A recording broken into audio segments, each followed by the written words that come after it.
여러분의 삶을 돌아보시면 또 제 삶을 돌아보면 한 가지 느끼게 되는 것 중에 하나는 이 사사시대와 우리의 삶이 별반 다를 바가 없다라는 생각을 많이 하곤 합니다. 사사기의 전반적인 내용은 이렇습니다. 하나님 한 번만 살려주십시오. 그래서 하나님이 살려주죠. 살려 나누니까 또 자기 마음대로 합니다. 자기 마음대로 해서 또 싹싹 빌어요. 살려달라고. 그래서 하나님 또 살려줍니다. 그러고선 또 죄를 짓죠. 이게 21장까지 이러다가 끝납니다. 근데 그게 이제 우리 삶과 굉장히 맞닿아 있죠. 굉장히 우리가 하나님을 필요로 할 때는 간절히 하나님을 찾고 그 위치에 하나님이 다시 우리를 복원시켜 놓으면 우리 또 그 시간 하나님을 잊어버리고 또 제가 원하는 방법대로 살려고 하고 저의 죄성이 또 저를 괴롭혀서 또 다른 같은 문제를 반복하기를 계속해서 이 시간 이때까지 저희가 살아오는지 모르겠습니다. 사사기가 시사하는 바가 그렇습니다. 아무리 하나님의 은혜로 이들을 살려놓고 다시 원상 복귀를 시켜놔도 인간의 죄성이 항상 그것들을 반복해서 하나님한테 살려달라고를 무한 반복하는 것이 저희의 인생이라는 생각이 들었습니다. 사사기가 시사하는 바가 그렇다라는 생각을 하시면서 오늘 말씀을 좀 보도록 하겠습니다. 여러분도 잘 아시는 구절이 이 사사기 전체를 대변하는 구절이죠. 같이 한번 읽어보도록 하겠습니다. 사사기 21장 24절 25절 시작. 곧 각자가 그곳에서 떠나 자기가 유산으로 얻은 땅으로 돌아간 것이다. 그때에는 이스라엘의 왕이 없었으므로 사람들은 저마다 자기의 뜻에 맞는 대로 하였다. 이게 사사기 전반에 흐르는 사실 내용입니다. 이게 결과적으로 이제 사사 시대를 결론을 내면서 이렇게 얘기한 거지만 그들이 다 연합체로 출발을 했지만 나중에는 각기 분배받은 땅으로 돌아가서 자기 하고 싶은 대로 하고 자기 뜻대로 하다가 일을 굉장히 많이 망치는 시대가 이 사사 시대라고 보시면 되겠습니다. 1절 2절을 읽으면서 저희가 시작하도록 할 텐데요. 제가 한번 읽어보도록 하겠습니다. 여호수아가 죽은 뒤에 이스라엘 자손이 주님께 여쭈었다. 우리 가운데 어느 지파가 먼저 올라가서 가나안 사람과 싸워야 합니까?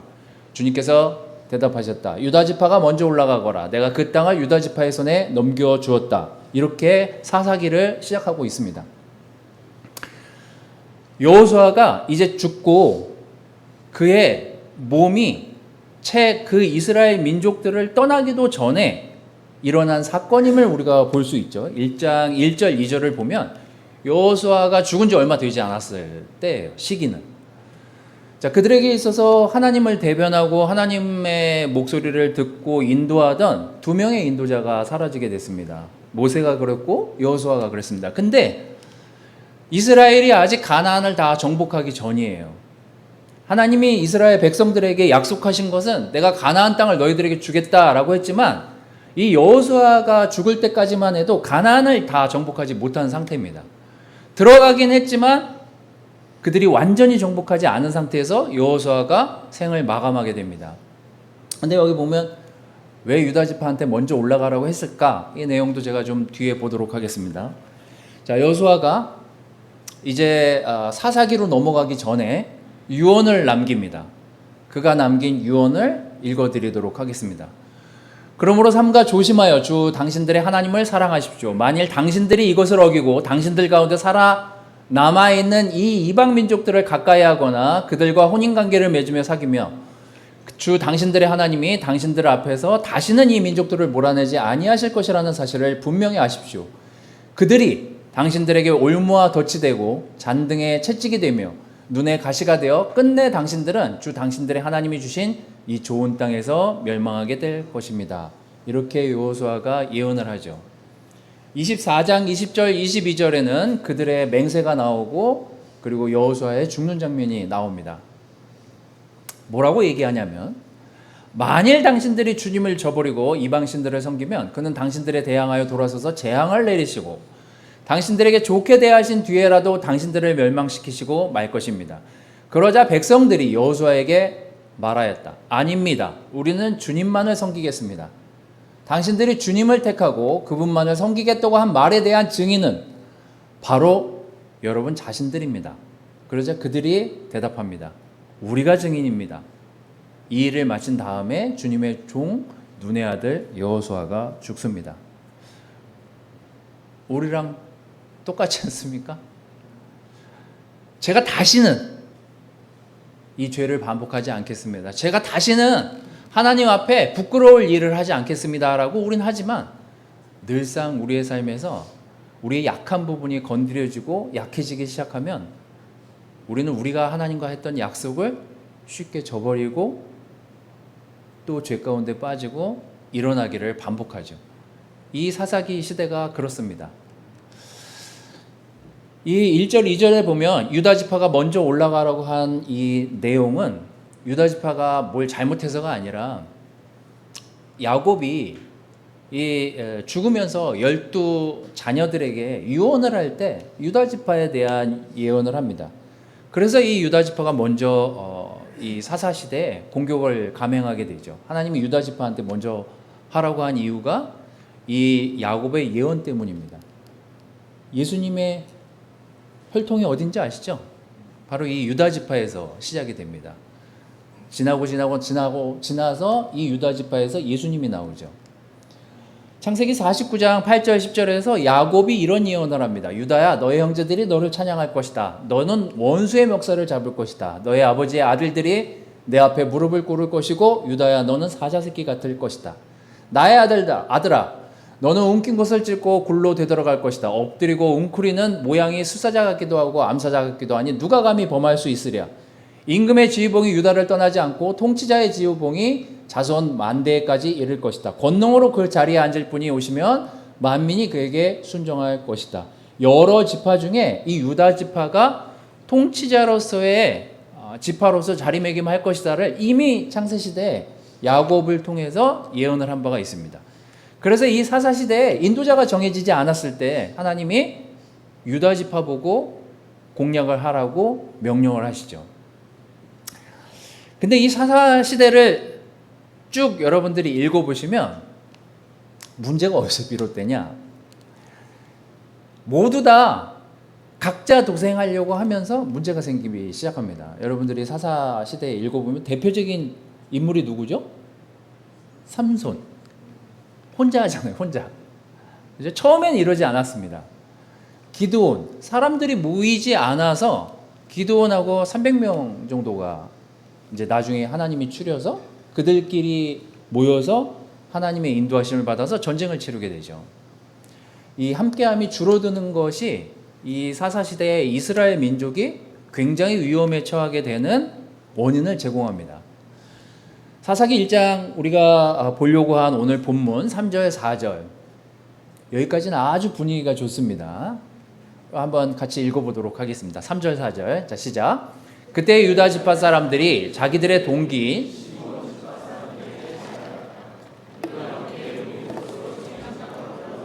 가나안 사람을 치자. 그러면 우리도 너희 몫으로 정해진 땅으로 함께 싸우러 올라가겠다. 그리하여 시므온 지파가 유다 지파와 함께 진군하였다. 유다 지파가 싸우러 올라갔을 때 주님께서 가나안 사람과 브리스 사람을 그들의 손에 넘겨주셨으므로 그들은 베색에서 10,000명이나 무찔렀다. 진짜 희한하게도 여기만 이렇습니다. 이 1장부터 21장까지 이 이스라엘 민족의 행태 중에 유일하게 같은 민족끼리 동원을 해서 싸움을 한 게 이게 유일합니다. 하나님이 유다 지파에게 권한을 주고 들어가서 공격을 하라고 명령을 하셨는데 이 유다 지파가 자기네만 가지 않아요. 그리고 같이 있는 시므온 지파에게 야, 내가 이렇게 하나님한테 명령을 받아서 싸우려고 하는데 같이 가자. 이래서 싸워서 승리한 유일한 기록이 바로 이 1장 앞에 이 내용이 전부 답니다. 이 뒤에는요, 다 각자 도생하다가 자기네끼리 싸우고 자기네끼리 그 분쟁을 일으키다가 수만 명이 죽습니다. 같은 민족이 수만 명이 죽어요. 이스라엘 백성들이. 근데 왜 그렇게 됐을까? 드보라 바락을 보시면 바락의 경우도 하나님이 바락한테 군대도 주시고 바락한테 내가 너한테 힘을 줬으니 네가 가서 싸워. 근데 안 가요. 무서워가지고 계속 안 갑니다. 그러고서 누구 올 때까지 기다리냐면 드보라가 올 때까지 기다려요. 근데 그러면서 전쟁이 지연되죠. 기드온은 어떻습니까? 에브라임 지파한테 이 기드온이 여러 지파한테 도와달라고 하는데 지파들이 오질 않아요. 싸우러 도와주러 오질 않습니다. 이러면서 용사들이 점점 줄어들어서 나중에 300명이 되는 거거든요. 그리고 또 웃긴 건 에브라임 지파가 전쟁 다 이기고 나더니 나 왜 안 불렀어? 막 뒷북쳐요 막. 근데 이 에브라임 지파가 이게 한두 번이 아닙니다. 나중에 베냐민 지파 뭐 입다 이 전쟁에서도 베냐민 지파는 항상 뒷북을 쳐요. 그리고 나중에 자기는 왜 안 불렀니? 그러고선 또 와가지고 내전을 일으켜서 전쟁을 일으켜서 수많은 이스라엘 자기 동족들이 죽습니다. 계속해서 이 싸움이 반복이 돼요. 베냐민 지파는 어떻습니까? 이스라엘 지파에서 베냐민 지파 내에 문제가 있는 사람이 있어서 걔를 내놓으라고 했더니 안 내놔요. 베냐민 지파가. 그러니까 이스라엘 백성들이 이스라엘 다른 지파들이 베냐민 지파랑 싸웁니다. 여기서도 또 수만 명이 죽어요. 자기네 민족끼리 싸우다가. 이게 시사하는 바가 있습니다. 우리에게.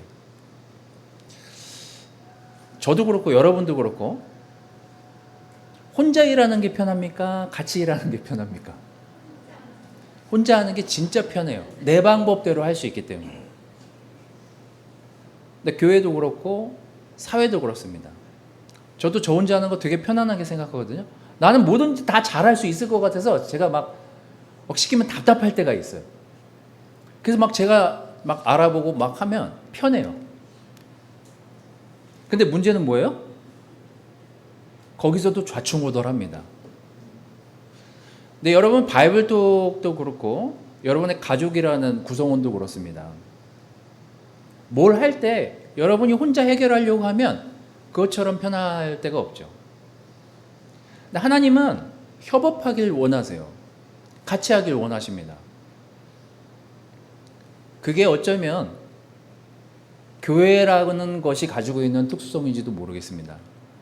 저 이제 캠퍼스 애들이랑 시간을 보내고 지난주에도 이제 캠퍼스 애들이랑 이런저런 얘기하다 보면 이제 방학 때라 뭐 하고 있니? 했더니 열심히 놀고 있더라고요. 열심히 놀고 있으면서 이제 학기 중에 뭐가 불편한지 또 뭐 어땠는지에 대한 이야기들을 하게 됐습니다. 학생들도 똑같아요. 과제를 내주잖아요. 조별 과제가 많아요. 그러면 조별 과제에서 항상 스트레스 받는 건 크리스찬 제자들이에요. 어떤 놈은 이렇게 막 분담해서 하잖아요. 분담해서 해오면 어떤 놈은 그거 자료 찾아오라 그러면 챗GPT로 쓱 긁어가지고 보낸대요. 근데 그거를 뭐 교수님이 모를 리가 없겠죠. 하다 보면 어떤 놈은 게으르고 어떤 놈은 안 하려고 어떤 놈은 가만히 있다가 나중에 합류하는 놈들이 있죠. 근데 이게 어느 조직이나 마찬가지입니다. 교회는 안 그럴 것 같죠. 바이블톡은 안 그럴 것 같죠. 여러분 바이블톡에 누군가를 떠올리지 마시고 잘 생각해 보세요.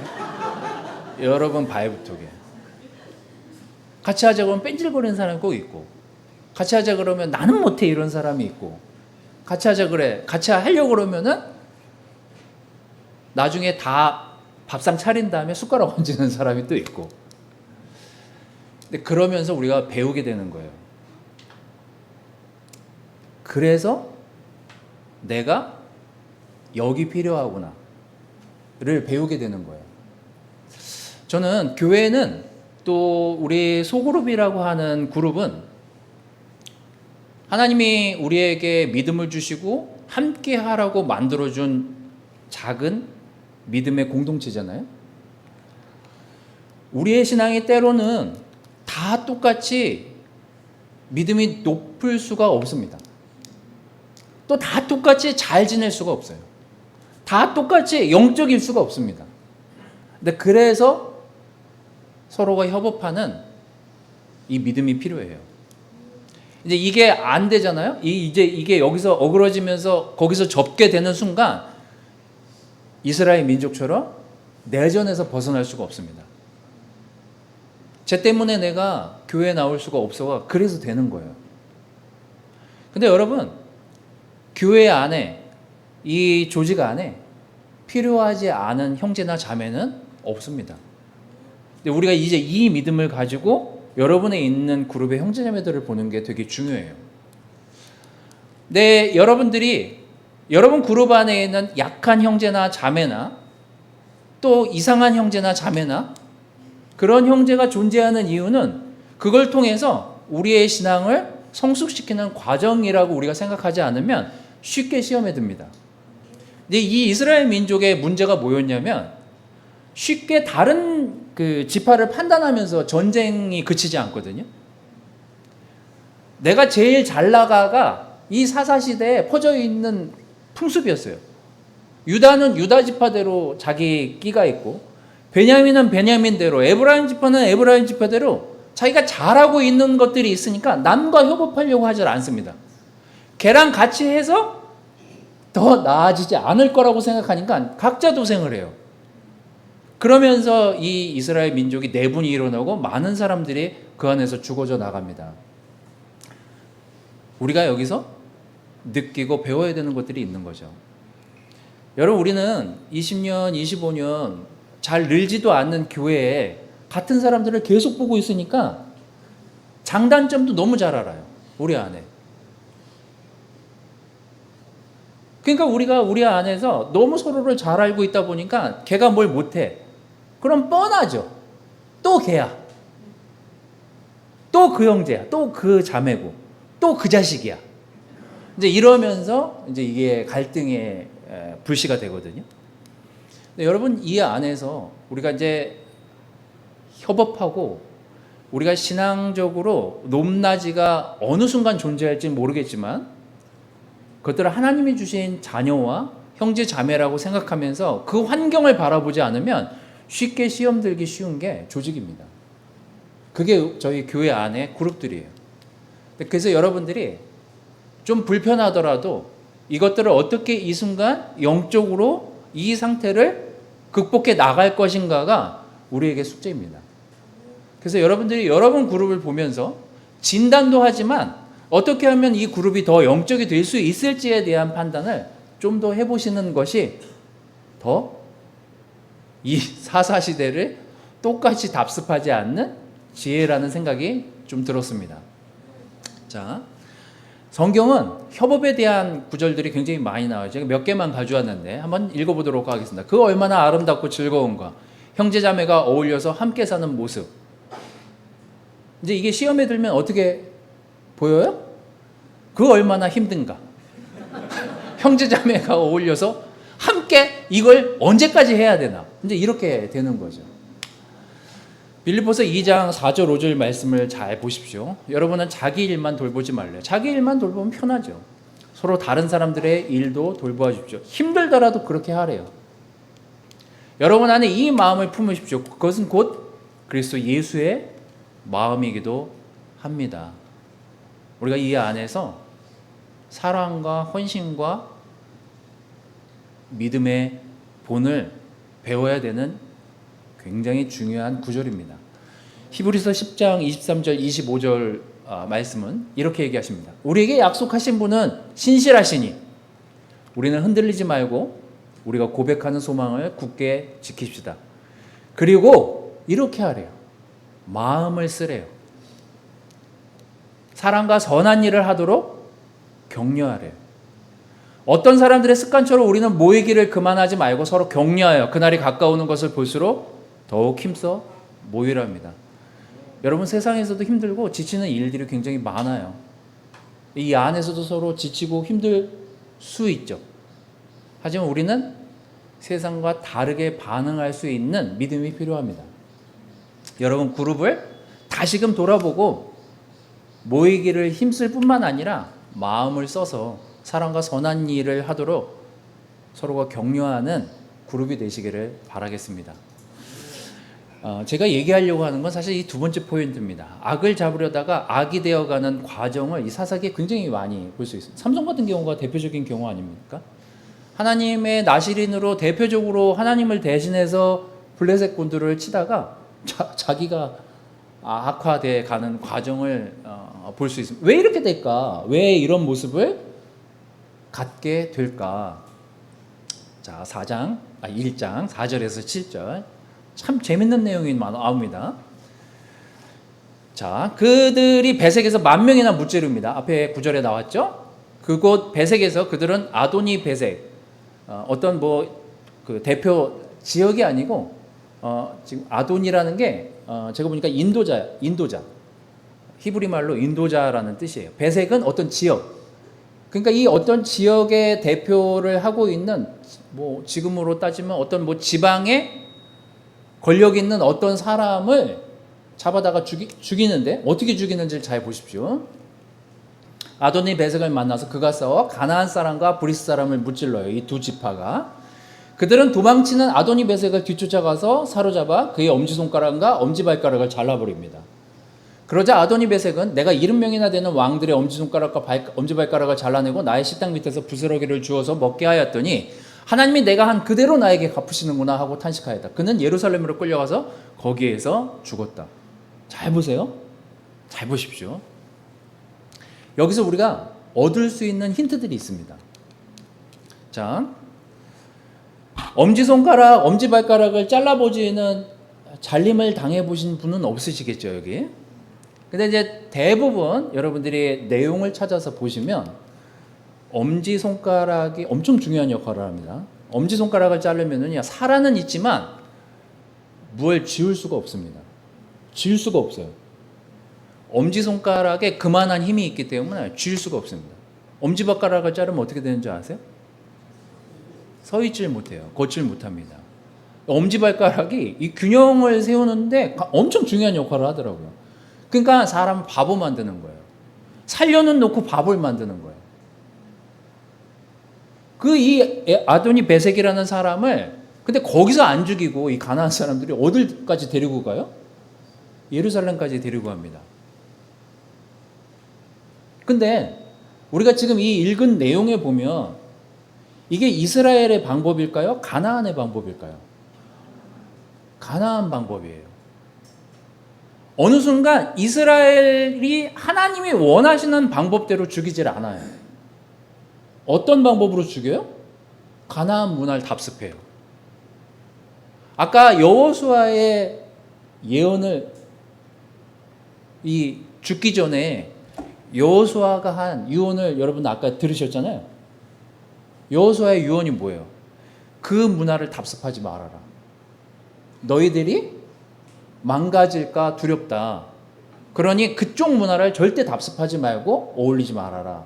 라고 했는데 어느 순간 가나안에 들어가서 싸움은 싸워서 이기는데 방법은 다 가나안 방법을 쓰기 시작합니다. 근데 이러면서 이스라엘 민족이 점점 가나안 문화에 답습하게 되고 그것들을 받아들이면서 어떻게 돼요? 가나안 사람처럼 되는 거죠. 근데 우리가 이제 신앙생활을 하다 보면 또 믿음의 생활을 하다 보면 여러분들이 굉장히 조심해야 될 것이 있습니다. 우리가 항상 나는 믿는 사람이라는 생각 때문에 착각하는 경우들이 있어요. 나는 영적이라고 생각하는 거예요. 나는 이 믿음 가운데서 이 정도 지켜왔기 때문에 나는 괜찮을 거라고 생각해요. 그게 우리를 굉장히 무너뜨리고 망가뜨리는 단초를 제공합니다. 우리가 하나 경계해야 될 것 중에 하나는요. 나는 죄인이고 나는 언제든지 넘어질 수 있기 때문에 나는 주님이 필요한 사람입니다가 매일의 고백이어야 되는데 내가 이 정도 신앙생활을 했기 때문에 나는 괜찮아가 되면 어느 순간 나는 사탄을 이겨낼 거야가 아니라 어느 순간 내가 사탄이 되는 내가 악화되어 있는 저의 모습을 보게 돼요. 그래서 누가 여러분들에게 뭘 지적하잖아요? 반항하게 됩니다. 내가 얼마나 믿음을 지켜왔는데 내가 얼마나 이 신앙을 이토록 지켜왔는데 너가 나한테 이래. 받아들이기가 매우 어려워져요. 근데 본인이 그렇게 교만해지고 있다는 걸 모릅니다. 근데 우리가 정말 조심해야 될 신앙인의 모습이에요. 제가 느끼는 바예요, 제가. 그래서 여러분의 자녀들과 항상 시간을 보내면서 자녀들한테 여러분들이 그걸 여러분 자녀들한테 물어보시는지 모르겠습니다만 제가 우리 자녀들한테 가끔 물어보는 것 중에 하나가 내가 교회를 다니는 아빠 엄마로서 혹시 너를 걸려 넘어지게 하지는 않니? 라는 것들을 좀 종종 물어보게 돼요. 아이들에게 제가 걸림돌이 될 때가 있습니다. 여기에서는 되게 영적이고 되게 거룩하고 설교하는 거 보면 멀쩡해. 근데 집에 오면 어느 때 괴물이야. 아이들이 그걸 보면서 뭘 느끼겠습니까? 말은 하진 않지만 그럼 아빠는 단상에서만 살아. 이제 이렇게 되는 거죠. 교회에 온 모습과 바깥에 있는 모습이 별반 다르지 않고 오히려 여러분이 여기 살고 있는 모습과 사회에서 살고 있는 모습이 전혀 다르다면 오히려 그쪽 문화에 더 익숙하다면 오히려 그쪽 문화를 더 좋아한다면 그리고 여기 와서 너무 영적인 모습으로 살고 있다면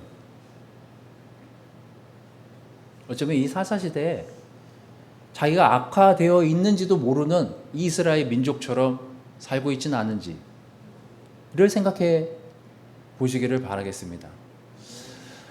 내가 그 땅을 유다 지파의 손에 넘겨주었다라고 얘기하시면서 하나님이 이 이스라엘 땅을 여러 사람들이 분배해서 골고루 이 민족들이 가나안을 점령해 나가기를 원했지만 마지막은 그리 아름답지 않은 결말로 이 사사기가 끝납니다.